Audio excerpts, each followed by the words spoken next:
Jed Anderson's been good enough to joining us from the Territory. He hasn't come home to train with North Melbourne just yet, and we'll let him tell you the reasons why. Welcome to you, Jed. Firstly, thanks for your time. Thanks for having me, guys. Are you you've got the bun up for us, so you've done the bun. Are you normally a bun of a daytime guy, or have you just done it for us? No, it stays up most of the day. Only if I wash it at night, it'll come out. You're staying up there because you've got a birth due? Yes, a little girl due on Thursday, so we're quite excited and preparing for that. Where are you staying, Jed? I'm assuming you went straight back up home after your round one game, and you've got already two little ones. So where have you parked yourself for the last 6 to 8 weeks? Yeah, we left on the Monday back up to Darwin, and we're staying at my wife's mum's house up here in Darwin. And all going well? She was happy to take yourself and the 2 additional ones, and now one due on Thursday. It's going to be a busy time for the mother-in-law. Yeah, it is. It's lucky to have her up here, and we're lucky to stay here. And it's quite a big house, so it fits us all in. And she loves having the boys here. And apart from trashing it, playing footy in the front of the house, she enjoys it. And Jed, did you have to adjust when you went back home to Darwin? Different climate and all.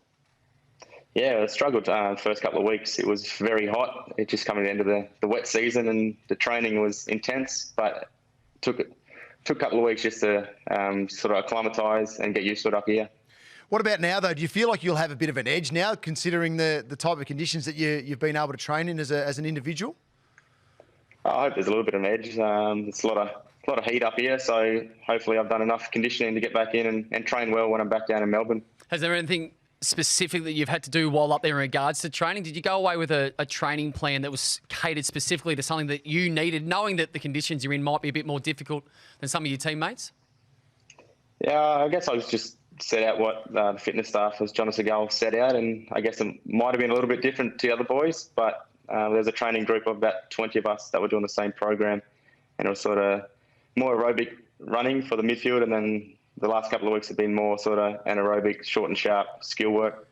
Jed, have you been mainly doing those sessions on your own, or have you caught up with a couple other AFL players that have gone home, or family members that might have helped you as well?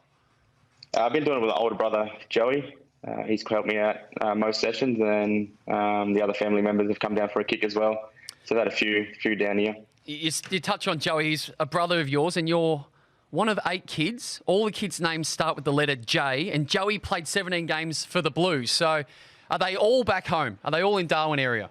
All the kids? Yes, we're all in Darwin.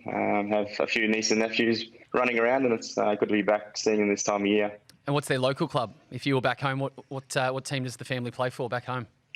We're all Darwin Buffaloes. Our pop was a legend of Darwin Buffaloes, and I'll play with them when I do retire one day. Nice work, Jed. Now, what have you done to relax? Have you got some fishing in? What have you been doing? Yeah, I've done a fair bit of fishing. I've taken the kids out on the boat a few times, and the restrictions haven't been as bad up here because of the minimal cases, but the boys love their fishing and love getting outside. What have you caught? What's the biggest catch you've had? I've caught a fair few barramundi, but the other day I caught a $1.20 jewfish, so that's the biggest so far. How long does that take to reel in? No, it was 28 metres deep, so it took about 5 or 6 minutes to get it up. Nice. How long are you planning on staying up there post the birth on Thursday? We'll just see how Nicky recovers after the birth, but spoke to the club, and Shorey has been quite positive and really comforting in us preparing to come back. So we'll give it about a week, and then we'll head back if Nicky pulls up well from the birth. So you wait for that, but round 2 is definitely in your sights, Jed? Yeah, absolutely. I've done all the work in these last 8 weeks to play round 2, and I can't wait. The boys are back training, and I'm sort of edging to get back there as well and enjoying the boys. You love the physicality of the game. I bet you can't wait to hit some bodies when you get back. Yeah, absolutely. I've been missing that, and it's only so much you can tackle the boys and wrestle with them in the house. So Jed's the sort of person, Jono, that I was touching on before, that when you're doing a training drill and it's a specific training drill, he's the sort of person that can't wind back and realise they're actually teammates.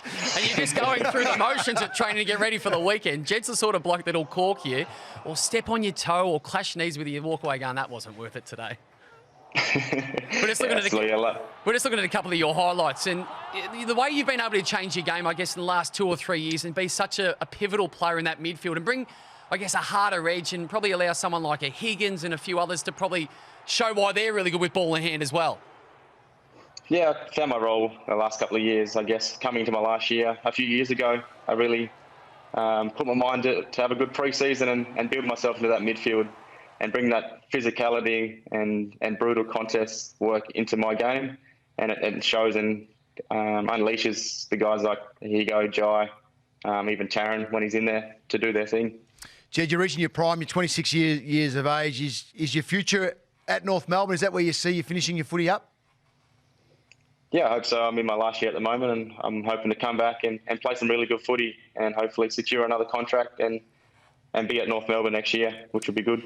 We hear there's going to be some coaching changes at every club, and there's already been a couple at the Kangas in the last 24 hours or so. How does that sit with you and the playing group, knowing that when you ultimately do come back, Jed, that it's going to look different? Yeah, it is quite different. There's less guys or less coaches that are going to be out in the track, and I guess we've got to adapt to that and be ready for whatever comes. And we've done that over the last sort of 8 weeks with all the meetings and preparing to come back and play and adapting to whatever comes. And sure, he spoke to us the other day and was really positive about it, but we've still got to keep our minds on the other guys that aren't in the club at the moment as well. What are those conversations with Shorey like? Now, we know he's a great communicator. That's what we hear from the playing group over the last 12 months or so.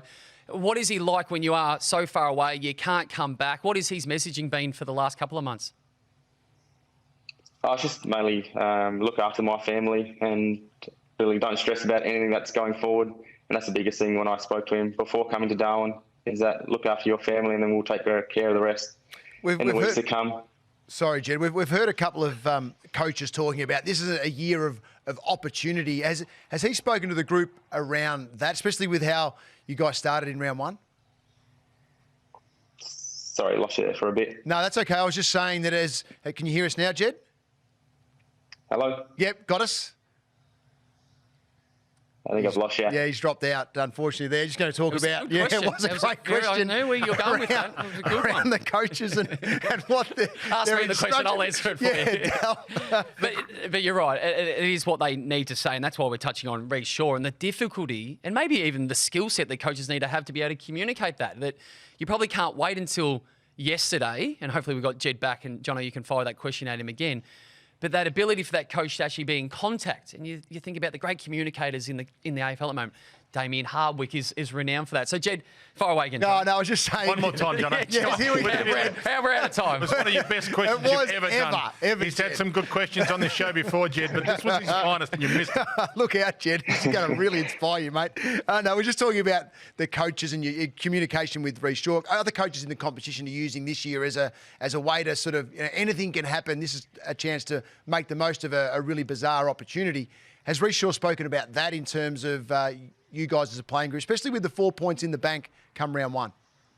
Yeah, he's spoken all about it all the way through, about this is a big year for us, and the early wins that we can get are going to be really crucial towards the end of the season, and he's really driven us to be prepared and be ready to come round two when we do end up playing, and that's his messaging been the whole way through, and the group's been excited and ready to come to play round two. You're really on your edge of your seat after that question, weren't you, Jed? Ready to go now. I shouldn't have called back. Damn. No reception in Darwin. I love the fact, Jed, that it's a new world where a coach can say that everybody's own circumstance is different. So you're allowed to stay for the birth of your child. You can stay as long as it takes for the baby and your wife, your partner, to be happy and comfortable to travel. It's a fantastic world you live in when your employer allows you to have that parameter weight back. Yeah, it is, and we can't thank North Melbourne enough and Reece and the team with Brady about sort of comforting us and letting us do this and then come back and be ready to play. And it's sort of untried circumstances, and we've got to make the most of it and prepare as well as we can. If the players come back really well, Jed, do you think this is a change for the future in terms of the way pre-seasons could be set up? Yeah, it could be. I guess we'll see how all the boys come back and play and how the games turn out, and if it could end up in a shorter pre-season, and I guess the players have been talking about it for a while, and we'll see what happens. Great to have you, Jed. Really appreciate you joining us, and hope everything goes well for you in not just the coming days, but the coming months. Thanks for your time. Thanks, guys. Thanks for having me.